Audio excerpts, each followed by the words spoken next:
अरे वाह! कितने सारे लोग आए हुए हैं आज यहाँ पर। अ, आप में से कुछ लोग ऐसे हैं जो खुद से यहाँ पर आए होंगे, पर मुझे लगता है कि कुछ लोग ऐसे भी हैं आज यहाँ, जो बार-बार किसी के बोलने के बाद आज यहाँ पर आए हुए हैं। लेकिन इन लोगों ने अंदर ही अंदर अपने दिमाग में ये बात सोच के रखी हुई है कि ना तो वो लोग कोई प्रोडक्ट खरीदेंगे और ना ही वो ये बिजनेस करेंगे। मुझे ऐसा लगता है कि उनका दिमाग जो है वो काफी सीमित है इस वक्त। मैं ये बात कुछ लोगों के चेहरे के हाव भाव को देखकर समझ सकता हूं, पर आपको इतनी फिक्र करने की जरूरत है ही नहीं। दरअसल एमएलएम या नेटवर्क मार्केटिंग की समाज में बहुत ज्यादा अच्छी छवि है ही नहीं। फिर भी कोरिया जैसे देश ने ऐसे बिजनेस को लीगल बिजनेस की मान्यता दी हुई है, क्योंकि लोगों का ये मानना है कि ये बिजनेस जो है ये नेशनल इकोनॉमी को मजबूत कर सकता है और मदद कर सकता है। देखिए, 1992 में मैं सबसे पहले ऑस्ट्रेलिया गया था कुछ ऑटो पार्ट्स बेचने के लिए, और यहाँ पर मैंने सबसे पहली बार अपने एक दोस्त के जरिए एमएलएम बिजनेस के बारे में सुना था। जब मैंने सबसे पहली बार नेटवर्क मार्केटिंग के बारे में उससे सुना तो ये मेरे को ऐसा लगा सबसे खूबसूरत मार्केटिंग प्लान है इस दुनिया का। बाद में मैंने इसके बारे में किताबें पढ़ी और सब ने एमएलएम को इसी तरह डिस्क्राइब किया हुआ था। सारे किताबों में रोजमर्रा की चीजों के बारे में बताया गया था, और आप इसको इसीलिए खरीदेंगे क्योंकि ये कम कीमत में है और बहुत अच्छे हैं। आप इसके बारे में दूसरे लोगों को भी बताएंगे और वो भी इसे खरीदेंगे और इस्तेमाल करेंगे। वो दूसरा इंसान फिर और लोगों को जाकर बताएगा कि ये कितने अच्छे प्रोडक्ट है और कितने किफायती हैं ये प्रोडक्ट। इसी तरह से ये चीज निरंतर आगे बढ़ते बढ़ते एक दिन एक बड़ा कंज्यूमर ग्रुप तैयार कर देगा। क्योंकि ये कंज्यूमर ग्रुप बिना टीवी एड के या बिना न्यूज़पेपर एड के प्रोडक्ट खरीदता है, आपको इसके लिए कमीशन मिलता है क्योंकि आपने इसका प्रचार किया है। इन किताबों में नेटवर्क मार्केटिंग की इसी खासियत के बारे में बात की गई थी। सच कहूं तो मैं नेटवर्क मार्केटिंग नहीं करना चाहता था, क्योंकि मेरी बीवी ने इसके लिए मना किया था। क्योंकि मेरी प्रिय बीवी इसके खिलाफ थी, तो इसलिए मैं एमएलएम का बिजनेस नहीं करना चाहता था। मैं अपनी बीवी की बात हमेशा सुनता हूं। मैं ज्यादातर उसकी बात हमेशा सुनता हूं, पर किसी वजह से मुझे नेटवर्क मार्केटिंग के साथ एक जुड़ाव महसूस हो रहा था। मुझे ऐसा लगा कि जब तक आप किताबों में जो लिखा हुआ है उसका पालन करते रहेंगे, तब तक सब कुछ ठीक चलेगा और आपके मार्केटिंग प्लान में कोई दुविधा नहीं पैदा होगी। तो मैंने इस चीज की खोज करी कि एमएलएम की बुरी छवि क्यों है और इसमें इतनी दिक्कतें क्यों आती हैं लोगों को। और पता चला कि अन्य एमएलएम बिजनेस ने पुस्तकों का पालन नहीं किया था। तो मैंने अपने मन में सोचा कि मैं किताबों के हर शब्द का पालन करने जा रहा हूं। अगर ये अभी भी काम नहीं करता है तो मैं इसे छोड़ दूंगा। मैं वास्तव में परीक्षण करना और देखना चाहता था कि अगर मैं किताबों का अनुसरण करता हूं तो ये कैसा होता है। मैं जानना चाहता था कि क्या लोग वास्तव में प्रोडक्ट्स के बारे में दूसरों को बताएंगे और सूचित करेंगे, जो कि रोजमर्रा की जरूरतें थी, बढ़िया थी और कम कीमत वाली भी थी। इसीलिए एटमी की शुरुआत दो प्रकार के उत्पादों से हुई, एक बुनियादी सेट जो हर कोई उपयोग करता है, और एक कार्यात्मक हेल्थ सप्लीमेंट हीमोहिम। मुझे ये भी एहसास हुआ कि जब तक मैं लागत कम नहीं करता, थोक उत्पादन जैसे लागत विचारों के माध्यम से ये काम नहीं करेगा। बड़े पैमाने पर उत्पादन जैसे तरीके वास्तव में लागत कम करने में मदद करते हैं, क्योंकि इस विधि से लागत कम की जा सकती है। एटमी को कीमत कम करने की जरूरत थी, ज्यादा नुकसान उठाए बिना। इस प्रकार हमारा मैनेजमेंट लक्ष्य एक मानव रहित कंपनी है, यानी कंपनी बिना लोगों के काम कर सकती है, यही हमारा अंतिम मैनेजमेंट लक्ष्य है। शुरुआत में जब कोई सदस्य रजिस्टर होता था और प्रोडक्ट्स ऑर्डर करता था, हमारे पास एक फोन ऑपरेटर था जो सूचनाओं और आदेशों को लिख देता था। यदि कोई फैक्स आता था तो दूसरा व्यक्ति डेटा इनपुट भी करता था। हालांकि हमारे पास उन कार्यों को करने वाले स्टाफ सदस्य नहीं है।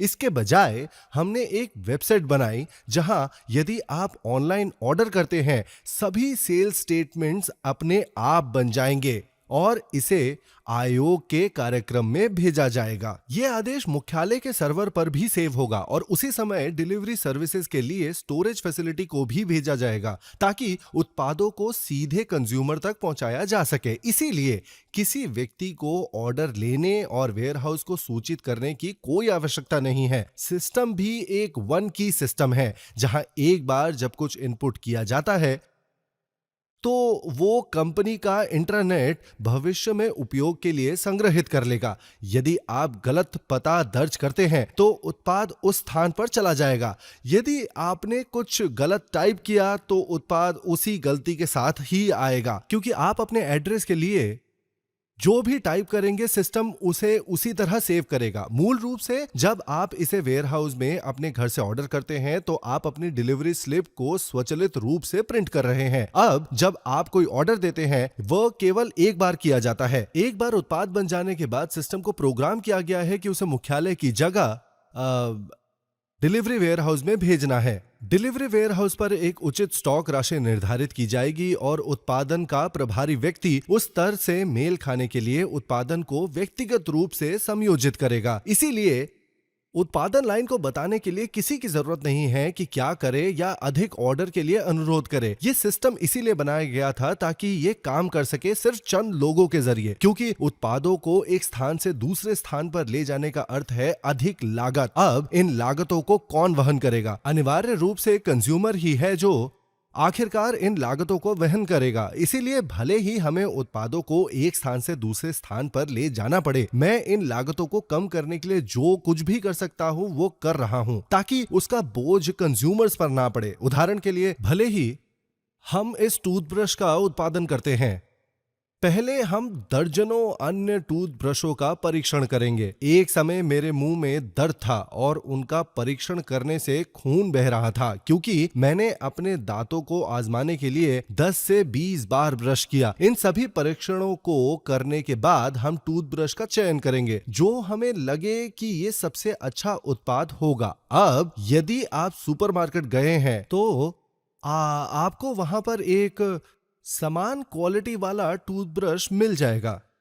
अतः हम इस उत्पाद के निर्माता को खोजेंगे, उनसे कहेंगे कि हम 10 लाख का बल्क ऑर्डर देंगे और फिर देखेंगे कि क्या वो डिलीवरी की कीमत कम करने को तैयार है या नहीं। मैंने इन्हें सबसे कम संभव कीमत पर बेचने के लक्ष्य के साथ आगे बढ़ाया। हालांकि निर्माता के मालिक ने जवाब दिया, ओह माय, मुझे नहीं लगता कि इसे इतनी कम कीमत पर बनाना संभव है। मैंने समझाया कि हम हर महीने 1 मिलियन के बैच में ऑर्डर करेंगे और उसके चेहरे का हाव भाव बदलने लगा। फिर मैंने कहा, क्या मुद्दे हैं, आइए लागत कम करने का कोई तरीका निकाले। उन्होंने बजट और फंड के बारे में बात की तो मैंने प्रस्ताव किया कि मैं कच्चे माल के लिए एडवांस पेमेंट कैश में करूंगा। ऐसा कहने से वो खरीदारी कर सकेगा सप्लायर से रियायती मूल्य पर कच्चा माल। मैंने उसे ये भी कहा कि वह आवश्यक कच्चा माल खरीद ले, किसी बिचौलिए के बजाय सीधे सप्लायर से। इस तरह हम आप सभी के लिए कीमत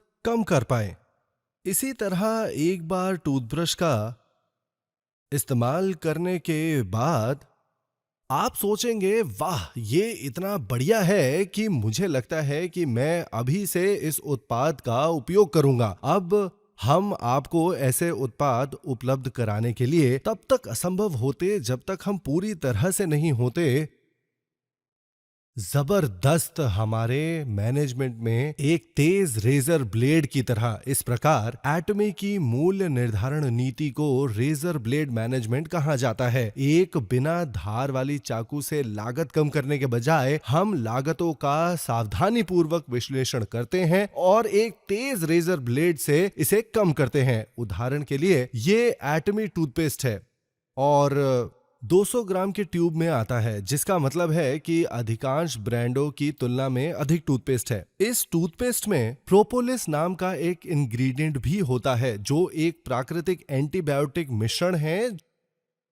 जो मधुमक्खी के छत्ते को एंटीसेप्टिक बनाता है। हमारे मुंह में वास्तव में बहुत सारे बैक्टीरिया और कीटाणु होते हैं और वे कैविटी और मसूड़ों की बीमारी के असली अपराधी हैं। अब चूंकि हमारे मुंह में किसी भी सामान्य एंटीबायोटिक का उपयोग करना अच्छा नहीं है, प्राकृतिक एंटीबायोटिक एक प्रकार के पौधे के बजाय इस्तेमाल किया गया था, क्योंकि गलती से निगलने पर भी आपकी सेहत पर इसका कोई असर नहीं पड़ेगा, क्योंकि मोम में प्रोपोलिस पाया जाता है और हमारा शरीर 100% दक्षता के साथ सीधे इसका उपयोग नहीं कर सकता है। इसीलिए कैरी ने प्रोपोलिस को पानी में घुलनशील बनाने के तरीके पर शोध, विकास और पेटेंट कराया। इस प्रकार इस टूथपेस्ट में प्रोपोलिस का पानी में घुलनशील रूप होता है। अगर हम ऐसी चीजें बेचना चाहते हैं तो हमें शुरू से ही पूरी तरह से तैयार होकर उत्पादन लागत को कम करने की आवश्यकता है। जब हम उत्पादन को मैनेज करें तब भी, वरना ये नहीं होगा। मैं लागत कम करने में सक्षम था, क्योंकि जब मैंने ऑटोमोबाइल इंडस्ट्री में 17 साल तक काम किया, मैंने ऑटोमोबाइल कंपनियों को कार के पुर्जे पहुंचाने का काम किया। इसीलिए अंतिम पैसे तक की लागतों की गणना करना बहुत महत्वपूर्ण था। आप ऐसा सोच सकते हैं जैसे सूखे तौलिए में से पानी की आखिरी बूंद को निचोड़ लेना,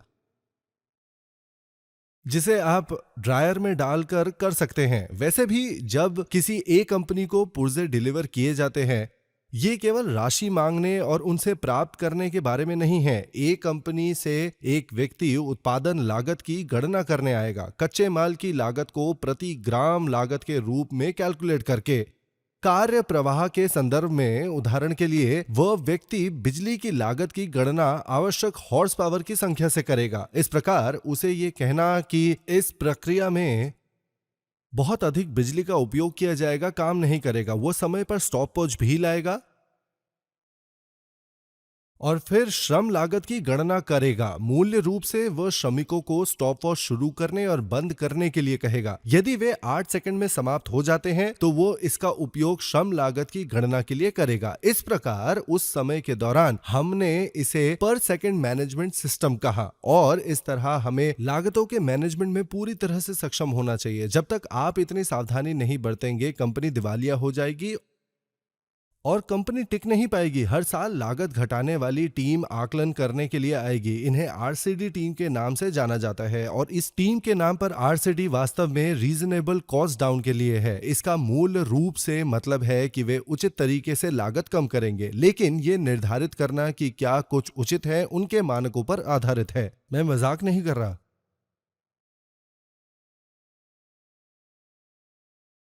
चलिए, बीच में थोड़ा हंस के अच्छा लगा। वैसे भी मैंने 17 साल तक दिन ब दिन यही किया था। कॉस्मेटिक बाजार के बारे में आप क्या सोचते हैं? क्या ये सूखे तौलिए के समान है?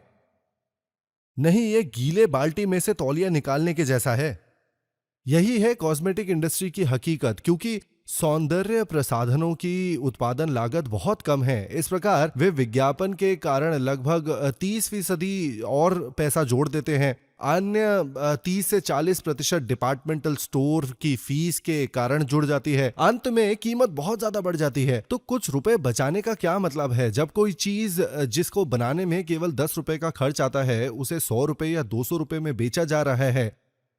अनिवार्य रूप से कॉस्मेटिक उद्योग में लागत कम होने की कोई अवधारणा नहीं है। मैंने अभी तक एक कॉस्मेटिक कंपनी नहीं देखी है जो इसकी लागत कम करती है। हालांकि एटमी हमारे कम कीमत वाले उच्च क्वालिटी वाले उत्पादों के साथ लागत को अच्छी तरह से कम करने की दिशा में उन्मुख है। थोक उत्पादन और बड़े पैमाने पर बिक्री के माध्यम से हमारे उत्पादों की गुणवत्ता एक ऐसे मानक पर स्थापित की गई है जिसे कोई अन्य कंपनी पार नहीं कर सकती है। हमारी कंपनी की इस अवधारणा को एब्सोल्यूट क्वालिटी के रूप में जाना जाता है, और इसीलिए हमारे उत्पादों की क्वालिटी अन्य शानदार ब्रांडों के बराबर है। मूल्य निर्धारण के मामले में हमने इसे उतना ही कम रखा है जितना कि कोई भी कंपनी जा सकती है।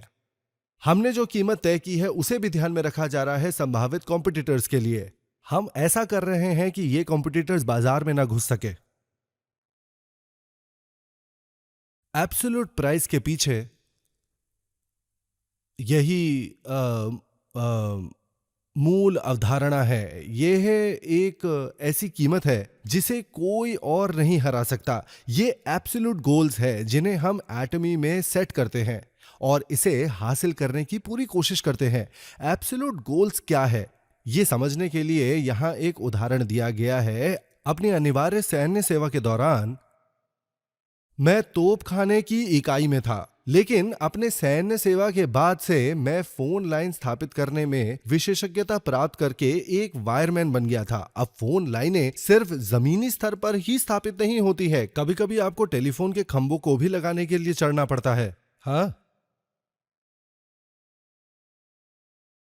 अतः आपको उन पर चढ़ने के लिए कौशल प्राप्त करने की आवश्यकता है। चढ़ने के लिए आप अपने जूतों पर गफ्स नाम का कोई चीज पहनेंगे और फिर लाइनों को स्थापित करते समय बैठने के लिए बेल्ट जैसी किसी चीज का उपयोग करेंगे। लोगों ने पूछा कि क्या मैं सचमुच ऐसा कर सकता हूं, तो मैंने उन्हें दिखाया कि मैं कर सकता हूं और मैंने यही किया। लेकिन आर्टिलरी कॉर्प एक प्रतियोगिता आयोजित करता था ये देखने के लिए कि युद्ध के समय की तैयारी के रूप में कौन सबसे तेज ऊपर चढ़ सकता है। उस समय मैंने अपने लिए एक लक्ष्य निर्धारित किया था, ये देखने के लिए कि मेरा सबसे तेज समय क्या होगा। प्रतियोगिता के लिए आप खंबे पर चढ़ेंगे, अपनी टोपी को सबसे ऊपर लटकाएंगे और फिर जल्दी से नीचे उतरेंगे। अधिकांश लोगों का औसत समय 15 से 18 सेकंड के बीच था। उस समय मेरा लक्ष्य ये पता लगाना था कि मैं समय को कैसे कम कर सकता हूं। इसका पता लगाने के लिए मैंने डंडे को जमीन पर बिछा दिया और पोल की ऊंचाई का उपयोग करते हुए एक शटल रन किया। मैंने अपने शटल को चलाने के समय निर्धारित किया और यह लगभग 3.8 सेकंड का था। अब क्या आपको लगता है कि खंबे पर चढ़ना और उतरना संभव है इतनी जल्दी? शटल रन एक अलग बात थी और खंबे पर चढ़ना बिल्कुल अलग। यह असंभव है ना? ये मुमकिन ही नहीं है। दुनिया में कोई भी व्यक्ति खंबे पर इतनी तेजी के साथ ऊपर नहीं चढ़ सकता जितना कि वो एक शटल रन करने के लिए जमीन पर पड़े एक खंबे पर दौड़ता है। तो मेरा पूर्ण लक्ष्य के साथ मैं जानता था कि मैं चलने की गति से खंबे पर नहीं चढ़ सकता, जिसका मतलब होगा कि मैं एक बार में 1 फीट सुरक्षित रूप से उस पर चढ़ जाऊंगा। हालांकि अगर मैं पोल को रन करना चाहता हूं, मुझे अपना अगला कदम वैसे ही उठाना होगा जैसे मेरा दूसरा पैर खंबे को छूता है। यही एकमात्र तरीका है जिससे आप लंबवत रूप से दौड़ सकते हैं। उस रनिंग तकनीक का इस्तेमाल करते हुए मैंने लगातार अभ्यास किया। यदि खंबा खराब होकर टूट जाता तो मैं दूसरा खड़ा करता। कुछ महीनों तक इसका अभ्यास करने के बाद न केवल मैं चढ़ाई करने में सक्षम हुआ, खंबे को तेजी के साथ ऊपर और नीचे करना और कुछ मांसपेशियां भी हासिल कर ली मैंने। अंत में मैं इसे 3.8 सेकंड में करने में सक्षम था। एटमी के साथ भी मैंने एक निरपेक्ष लक्ष्य निर्धारित किया है जहां मैं उस उत्पाद की कीमत तय करूंगा जिसे कोई हरा नहीं सकता। इस लक्ष्य को प्राप्त करने के लिए मैंने एक विस्तृत योजना बनाई थी। अगर मैं लक्ष्यहीन रूप से कीमत कम कर देता तो यह काम नहीं करता। हालांकि भले ही आप एक निरपेक्ष लक्ष्य निर्धारित करते हैं, यह तब तक व्यर्थ होगा जब तक आप लगातार सही प्रयास नहीं करते। एटमी इतनी कम कीमतों में सक्षम है संपूर्ण व्यवस्था के कंप्यूटरीकृत होने के कारण, सिर्फ इसीलिए कि हम लोगों को काम पर नहीं रखते हैं। इसका मतलब यह नहीं है कि हम काम करना बंद कर दें, बल्कि हम सब कुछ पूरी तरह से कंप्यूटरीकृत करके बेहतर काम कर पाएंगे और वे कंप्यूटर उन कार्यों को संभालते हैं। ये सब इसीलिए संभव था क्योंकि हमने ऐसी तर्कसंगत दिशा की स्थापना की थी। मैंने वास्तव में इस कंप्यूटरीकृत प्रणाली के बारे में सोचा था जब मैंने एक ऑनलाइन शॉपिंग मॉल की स्थापना की थी। एक कंपनी में 17 साल तक कर्मचारी के रूप में काम करने के बाद इसे लागत के 10वें हिस्से पर बनाया गया था और वास्तव में अच्छी तरह से बनाया गया था। लेकिन एक समस्या थी, मैं समय से बहुत आगे था। बड़ी उम्र की महिलाएं कीबोर्ड पर ठीक से टाइप नहीं कर पाती थी। तब भी नमकीन मैकरल बिक रहे थे, लेकिन बूढ़ी औरतें पूछती थी मैं नमकीन मैकरल कैसे मंगवा सकती हूँ। तो मैंने उन्हें समझाया कि उन्हें इंटरनेट की जरूरत है, लेकिन उनमें से ज्यादातर के पास कंप्यूटर नहीं था या किसी को कंप्यूटर चलाना नहीं आता था। इस प्रकार मैंने एक कैटलॉग बनाया और उन्हें वितरित किया। फिर वे कैटलॉग देखेंगे और फोन के फैक्स से ऑर्डर देंगे। हमने कॉल सेंटर पर 15 लोगों को काम पर रखा और वे आज्ञा मानते रहे। सो मेरी दृष्टि में जहां मैं आगे की सोच रहा था, समय को आगे बढ़ते हुए देखना दुर्भाग्यपूर्ण और निराशाजनक लग रहा था। अंत में कंपनी समय से बहुत आगे होने के कारण विफल रही। उस समय मैंने कुछ कठिनाइयां अनुभव की, लेकिन कंप्यूटरीकरण के मामले में मैं इसे अपने दिमाग में पूरी तरह से बनाने में सक्षम था और इसका उपयोग एक ऐसी कंपनी की स्थापना करने के लिए करना चाहता था जिसके पास बेहतरीन कॉम्पिटिटिव बढ़त हो। वे उत्पाद जिनसे हमारी कंपनी डील करती है, रोजमर्रा की चीजें, जिसका अर्थ है कि आपके जीवन की क्वालिटी उनके बिना गिर जाएगी। यहां ये उत्पाद जैसे सौंदर्य प्रसाधन को पहली लग्जरी उत्पाद माना जाता था। हालांकि आजकल सौंदर्य प्रसाधनों को दैनिक आवश्यकता माना जाता है ना? यदि मुझे और मेरी पत्नी को बाहर जाना पड़े और हमारे पास समय ना हो, क्या आपको लगता है कि वो खा रही होगी या श्रृंगार कर रही होगी? वो खाने के बजाय अपना श्रृंगार कर रही होगी। इसे देखने के बाद मुझे एहसास हुआ कि महिलाओं के लिए खाने से ज्यादा जरूरी है मेकअप करना। इस प्रकार जब तक ये रोजमर्रा की चीजें जैसे कि डिटर्जेंट उच्च क्वालिटी और कम कीमत के हैं, वे अच्छी तरह से बिकेंगे। हम इस प्रकार के उत्पाद ले जाते हैं। आप में से कुछ यहां सोच रहे हैं, ओ माय, ये एक एमएलएम कंपनी है, मैं अभी जाकर सुनूंगा, परंतु मैं इस प्रकार का काम नहीं करने जा रहा हूं। मैं कभी भी नेटवर्क मार्केटिंग में हिस्सा नहीं लूंगा। आप अपने दिल और कान इस तरह बंद कर सकते हैं। हालांकि बस इतना जान ले कि एटमी सभी को कॉन्ट्रैक्टर बनने की अनुमति नहीं देता है। इसका मतलब ये नहीं है कि हम आपकी पढ़ाई लिखाई के बारे में चिंतित है, आपकी उम्र या यहां तक कि आपकी उपस्थिति अन्य कॉस्मेटिक कंपनियों की तरह है। अगर हम इसे लुक्स पर आधारित करते हैं, मुझे नहीं पता कि कितने पास होंगे। वैसे भी एटमी लुक्स की परवाह नहीं करता। क्या राहत है ना? कॉन्ट्रैक्टर होने के लिए एटमी की एक शर्त है, यदि आप ऐसी जगह जानते हैं जहां ये उत्पाद बेहतर क्वालिटी और कम कीमत के हों, या आप कॉन्ट्रैक्टर ना होते हुए भी उन्हें नहीं खरीदते, तो आपको एटमी में कॉन्ट्रैक्टर नहीं बनना चाहिए। अगर आपने किया भी तो आपके लिए सफल होना मुश्किल होगा, क्योंकि अगर आप उन उत्पादों को बेचने की कोशिश करते हैं जिनका आप उपयोग नहीं करते हैं और दूसरों को समझाने की कोशिश करें कि ये पैसे के लिए बढ़िया और कम कीमत वाला है, तो तुम्हारा जमीर ही तुम्हें खाएगा और काम नहीं करने देगा। अब किस प्रकार के लोग इस बिजनेस में सफल होंगे? वे जो एटमी टूथब्रश और टूथपेस्ट खरीदेंगे या सौंदर्य प्रसाधन क्योंकि वो बेहतर था और इसीलिए नहीं क्योंकि वो ठेकेदार थे। इन लोगों को लगेगा कि उन्हें किसी प्रकार का लाभ मिला है बस खरीदने और एटमी उत्पादों के उपयोग द्वारा, डिटर्जेंट की तरह। यदि आपको लगता है कि इन उत्पादों को खरीदना और उपयोग करना बेहतर है, तो आपको ये बिजनेस करना चाहिए, क्योंकि वे दूसरों की तुलना में बेहतर क्वालिटी और कम कीमत के हैं। यदि आप इस बिजनेस को उन विचारों के साथ करते हैं तो आप सफल होंगे, क्योंकि आप उत्पादों के बारे में आत्मविश्वास से बात करने में सक्षम हैं। भले ही दूसरों ने इसके बारे में आपके मुंह से सुनकर अस्वीकार कर दिया हो, आपको सोचने में सक्षम होना चाहिए। न सुनने के लिए ये आपका नुकसान है। आपको इसके लिए शर्मिंदा नहीं होना चाहिए। हालांकि यदि आपके द्वारा किसी महंगे और खराब उत्पाद के बारे में समझाने के बाद आपको अस्वीकार कर दिया जाए तो आप शर्मिंदा होंगे, है ना? तब आप सोचने लगते हैं, मुझे एक अमीर आदमी से शादी करनी चाहिए थी। पुरुष दूसरे लोगों की पत्नियों के बारे में सोचने लगते हैं जो घर में पैसा लाती है, और आश्चर्य कीजिए कि उन्हें इतनी देर से काम क्यों करना पड़ता है। चारों ओर की जमीन रास्ता दे देती है और वो हर बात पर नाराजगी जताने लगते हैं, क्योंकि उन्हें सिफारिश करने की कोशिश से चोट लगी है। इतना महंगा खराब उत्पाद और फिर इसके लिए रिजेक्ट हो जाना। फिर भी यदि आप एक बढ़िया और कम कीमत वाले उत्पाद की सलाह देते हैं, ये अलग होगा, क्योंकि आप आश्वस्त होंगे। आप सोचेंगे, यदि आप उपयोग नहीं करना चाहते हैं तो ठीक है, क्योंकि अन्य लोग करेंगे। मुझे आशा है कि आपको एहसास होगा कि ये आपका नुकसान है और आप इसे खो रहे हैं, क्योंकि आप मानसिक रूप से इसके प्रति इतने आश्वस्त हैं कि जब कोई आपको खारिज कर देगा तो आपको चोट नहीं लगेगी। तो ये बिजनेस आपको करना चाहिए जब आपको विश्वास हो।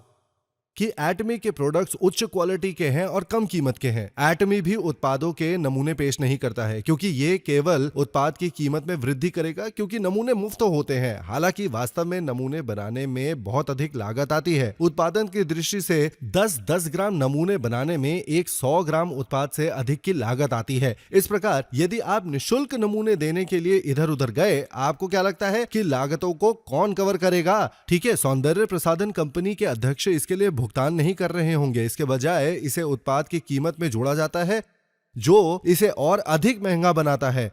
फिर भी जब मैं लोगों को बताता हूं कि इस कॉस्मेटिक सेट की कीमत कितनी है और कैसे प्रत्येक व्यक्तिगत उत्पाद सेट में कम कीमत वाला है, वे कहते हैं मैं इसका उपयोग नहीं कर सकता क्योंकि क्वालिटी वाले उत्पादों की कीमत इतनी कम नहीं होगी। कीमत एक के लिए वाजिब हो सकती है, लेकिन 6 वस्तुओं के लिए वो कीमत होनी चाहिए। मैं अपने चेहरे पर ऐसी चीज कैसे उपयोग कर सकता हूं? एक व्यक्ति था जिसने हमारे उत्पाद को उपहार के रूप में प्राप्त किया। यह व्यक्ति सामान्य रूप से ऐसे ही सेट खरीदता है जिसकी कीमत हजारों रुपए होती है। इसीलिए वो अपने चेहरे पर इस तरह के कम कीमत वाले उत्पादों का इस्तेमाल नहीं कर सकती थी, क्योंकि वो इसे फेंकना नहीं चाहती थी। इसलिए उसने इसे अपने पिछले और पैरों पर लगाया और 1 महीने बाद उसने देखा कि वहां की त्वचा और बेहतर हो गई है। मैंने वास्तव में इसे नहीं देखा, लेकिन उसने मुझे यही बताया था। इस प्रकार उसने इसे अपने चेहरे पर इस्तेमाल करना शुरू किया और एक बार उसने महसूस किया कि हमारे उत्पाद महंगे ब्रांडों की तुलना में बहुत बेहतर है। उसने मंच पर लोगों से कहा कि महंगे उत्पादों का इस्तेमाल वो अपने पैरों पर अब करती है और एटमी का उपयोग वो अपने चेहरे पर करती है। ये उत्पाद कम कीमत के हैं क्योंकि इनके बड़े पैमाने पर उत्पादन किए जाते हैं। हम भी कुछ आकर्षक के बजाय एक सरल और साफ डिजाइन के साथ गए। सोने और चमक से कोई फर्क नहीं पड़ेगा क्योंकि आप इसे खाली होने पर बाहर फेंक देंगे। इसीलिए हम उस पर पैसा खर्च करने के बजाय वास्तविक उत्पाद पर ध्यान केंद्रित करते हैं। इस प्रकार हमने साधारण कंटेनर पर निर्णय लिया। विज्ञापनों पर कोई पैसा खर्च नहीं किया गया, ना ही दुकानों और डिपार्टमेंटल स्टोर से जोड़ी गई है फीस। सभी अतिरिक्त लागतें और शुल्क जो उत्पादों से जोड़े गए थे, सभी को हटा दिया गया और अंतिम मूल्य से बाहर निकाल दिया गया। ये कम कीमत के नहीं है क्योंकि इसमें कच्चे माल या क्वालिटी की कमी है। उनकी कीमत इस तरह है क्योंकि हमने सारी अतिरिक्त लागतें निकाल ली। लोग कहते हैं कि सौंदर्य प्रसाधन प्राकृतिक अवयवों से बनता है। ये बहुत अच्छा है ना? फिर भी जब इसे प्राकृतिक अवयव से बनाया जाता है, इसका मतलब है कि पौधे और फलों के रस निकाले जाते हैं। अतः उत्पाद के महंगे होने का कोई कारण नहीं है। जब भी मैं कीमतों की बात करता हूं, मैं कहता हूं कि इन उत्पादों की कीमत सामान्य रसों से अधिक होने का कोई कारण नहीं है। वे केवल जड़ों को उबालते हैं, उसमें फलों का रस मिलाते हैं, एक बड़े टैंक में ये मिश्रण बनाया जाता है और फिर इसे पैकेज किया जाता है। जब सौंदर्य विशेषज्ञ ये सुनते हैं तो वे उत्तर देते हैं, ऐसा नहीं है ये और वो कारखाना। हालांकि मशीनें सारा काम करती हैं, ना कि वो लोग। इसीलिए ये लोग बातचीत में पागल हो जाते हैं जब आप उन्हें बिजली के हिसाब से कैलकुलेट करने के लिए कहते हैं। अंत में सौंदर्य प्रसाधन रस से अधिक महंगा नहीं होना चाहिए यदि आप उन्हें पौधों और फलों के उपयोग करके बनाते हैं, है ना? यदि ये महंगा है तो आपको केवल कीमत कम करने के लिए अधिक खेतों की आवश्यकता है। अब मुझे पता है कि इस एसेंस को बनाने की मशीन महंगी है, लेकिन अगर आप इस उत्पाद से 1 लाख कमा लेते हैं तो इसकी कीमत क्या होगी? ये यही नहीं रुकता क्योंकि तुम इसे लगातार इस्तेमाल करते हो। यदि आप इसे 10 वर्षों तक उपयोग करते हैं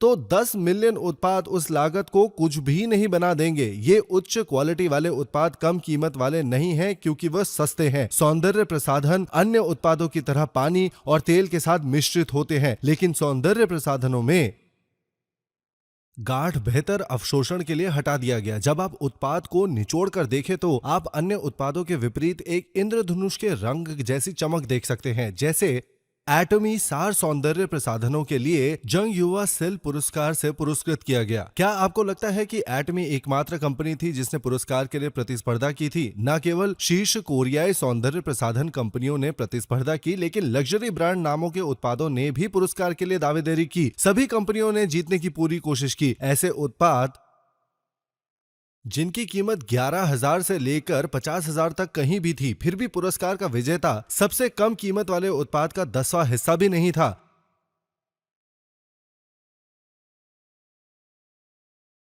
आपको इसे हल्के में नहीं लेना चाहिए क्योंकि मैंने कहा था कि आप इसे जूस के साथ बना सकते हैं। मैं केवल उसी के बारे में बात करता हूं जब मैं कीमतों पर बातचीत कर रहा होता हूं, क्योंकि यही एकमात्र तरीका है जिससे आप लागत कम कर सकते हैं। हालांकि मैंने इस तरह कीमत कम की, हमारे उत्पाद की क्वालिटी जब वैश्विक बाजार पर रखा जाता है उसको हराया नहीं जा सकता है और लग्जरी उत्पादों में एक कुलीन वर्ग है। मैं एक शानदार कॉस्मेटिक उत्पाद बनाना चाहता था जिसे कोई भी आम या साधारण व्यक्ति इस्तेमाल कर सकता है। इसीलिए मैंने जितना हो सके कीमत कम और कम की। इसके सेट में मूल रूप से केवल 5 उत्पाद थे। बाद में हमने इसे 6 सिस्टम सेट बनाने के लिए बीबी क्रीम को जोड़ा। जब एक सौंदर्य प्रसाधन कंपनी ने त्वचा का लोशन देखा तो उन्होंने कहा, क्या एटमी के मालिक को कॉस्मेटिक के बारे में कुछ भी पता नहीं है क्या? इतनी बड़ी मात्रा में स्किन और मिल्क लोशन कौन बेचेगा? यदि उपभोक्ता ये सब उपयोग नहीं कर सकता है तो वो पैसा बनाने की योजना कैसे बना रहे हैं? ये लोग हमारे उत्पादों के आकार के बारे में बड़बड़ाते थे। अब मैं उनकी चिंताओं को समझता हूं। लेकिन अगर मैं सामान्य व्यक्ति के लिए कॉस्मेटिक उत्पाद बनाना चाहता हूं, मुझे इसे कम कीमत पर बनाने और बड़ी मात्रा में बेचने की जरूरत थी ताकि वे इसका इतना इस्तेमाल करते करते थक सके। एक व्यक्ति ने कहा कि मुझे आशा है कि ये जल्द ही समाप्त हो जाएगा ताकि मैं एक नया खरीदने का आनंद उठा सकूं। तभी आप कह सकते हैं कि ये आम लोगों के लिए कॉस्मेटिक है। ये उत्पाद 135 मिलीलीटर का हुआ करता था, लेकिन हमने इसे बढ़ाकर 150 मिलीलीटर कर दिया। हाँ, ऐसा क्यों करें जब 135 मिलीलीटर भी बहुत है? हमने इसे बढ़ाया ताकि ये आम लोगों के लिए एक उत्पाद बन सके। ये टूथपेस्ट भी सिर्फ 180 ग्राम का था। मैंने कीमत बढ़ाए बिना इसे 200 ग्राम कर दिया। मैंने इसे बढ़ाया ताकि आम लोगों के लिए टूथपेस्ट बन सके। जलते हुए जोश के साथ मैं मिस्टर ची बोंग किम को मनाने गया। वो किसी ऐसे व्यक्ति की तरह दिखता है जिसे आप शब्दों से समझा नहीं सकते, है ना? मैंने पूछा, क्या आपको लगता है कि ट्यूब बनाने वाली कंपनी और पैसे मांगेगी? अगर हम ट्यूब को 1 से 2 सेंटीमीटर बढ़ा दे तो आपको क्या लगता है कि वो कैसे उत्तर देगा? उन्होंने जारी रखा, मुझे नहीं लगता कि वो करेंगे। तो अगर हम उसमें 20 ग्राम टूथपेस्ट मिला दे, क्या आपको कीमत बढ़ानी चाहिए? काम की मात्रा अभी भी वही होगी, है ना? क्या आपको वास्तव में लागतें बढ़ाने की जरूरत है? यदि आपने टूथपेस्ट को एक बड़े बर्तन में बनाया है, आप अभी भी एक बड़े घाटे के बिना काम कर सकते हैं, है ना? उससे इस प्रकार बातें करने के बाद उसने सहमति से सर हिलाया और इस तरह 20 ग्राम जोड़ गया। लोग कह रहे हैं कि यह घरेलू और अंतरराष्ट्रीय स्तर पर मुश्किल है। बुजुर्गों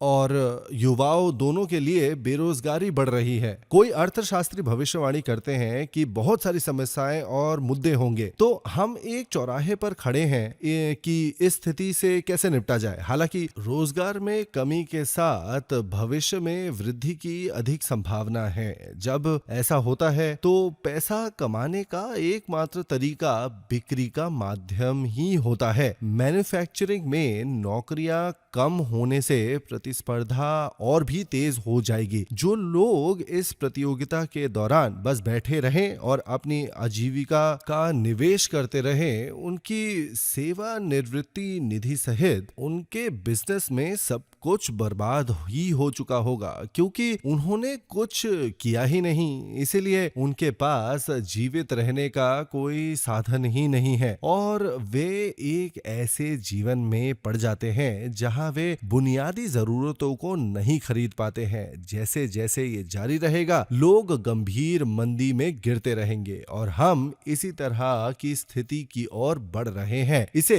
कैसे दूर किया जाए, ये जानने के लिए कई अर्थशास्त्रियों और सरकारों द्वारा लगातार बातें हो रही हैं, रोजगार सृजन और संतुलित वितरण के बारे में। इस प्रकार मुझे आशा थी कि एटमी के माध्यम से उच्च क्वालिटी और कम कीमत वाले उत्पादों का उपयोग करके आम लोगों का जीवन बेहतर होगा। मैंने भी सोचा था कि ये आपके लिए अपने जीवन यापन के खर्चों को बचाने का एक अच्छा अवसर होगा। वर्तमान में नौकरी के इतने अवसर है नहीं। स्थानीय व्यवसायों के बीच प्रतिस्पर्धा इतनी भयंकर होने के कारण और कई स्टोर विफल भी हो गए हैं। मुझे आश्चर्य हुआ कि लोग पैसे कैसे कमाएंगे। इस प्रकार एटमी व्यवसाय बनाया गया था ताकि आपको पूंजी की आवश्यकता ना हो, ना ही विशेषज्ञ ज्ञान या लाइसेंस की जरूरत पड़े। उम्र भी कोई कारक नहीं बनेगी यहाँ पर। भले ही आपके पास कोई अनुभव ना हो, जब तक आप सिस्टम का हिस्सा बने रहेंगे और लोगों को सेमिनार में लाते रहेंगे, दूसरे लोग इसे आपके लिए समझाएंगे और आपके पास प्रोमोटर होंगे जो आपकी मदद भी करेंगे, तो आप बिना कोई पैसा लगाए ये बिजनेस कर सकते हैं और दूसरों को नुकसान नहीं होगा, क्योंकि आप केवल इतना कहेंगे इसका उपयोग करो, ये महान और कम कीमत वाला है। अगर आपको ये पसंद नहीं है तो इसे वापस ले आओ। आपको बस इतना ही कहना है। जब तक आपके पास मुंह है तब तक आप ये बिजनेस कर सकते हैं। आप अपने आसपास के लोगों के लिए उत्पादों को पेश करके सफल हो सकते हैं, उन लोगों के कारण जिन्हें आप प्यार करते हैं। और क्योंकि ये आप पहली बार बिक्री कर रहे हैं, आप में से बहुत से लोग इस बिजनेस से अपरिचित हो सकते हैं। इसलिए यदि आपको दूसरों से एहसान मांगना पड़े तो आप शायद ऐसा नहीं करना चाहेंगे। हालांकि आपको ये समझने की जरूरत है कि हम दूसरों को नुकसान नहीं पहुंचाते हैं, क्योंकि हम उन्हें महंगे या बेकार उत्पाद खरीदने के लिए नहीं कह रहे हैं। हम ऐसे उत्पाद पेश कर रहे हैं जिनका वो उपयोग करेंगे। हमारा काम सिर्फ प्रोडक्ट को पेश करना है। यदि वे इसे नहीं खरीदते हैं तो ये इसका अंत होगा। जब आप अपने आसपास के लोगों से इन प्रोडक्ट्स के बारे में बात करते रहेंगे तो कुछ लोग होंगे जो इनके तलाश में होंगे। साथ ही जो लोग इस तरह के बिजनेस की तलाश में हैं, आप ऐसे लोगों को रोजमर्रा की चीजों का इस्तेमाल करने के लिए समझा सकते हैं और उत्पादों को एक साथ वितरित करें। आप सफल होने में सक्षम होंगे ही। भले ही आपने बिना पूंजी के शुरुआत की हो, अगर आप लगातार मेहनत करते रहेंगे तो आप एक सफल व्यक्ति बन सकते हैं जो एक महीने में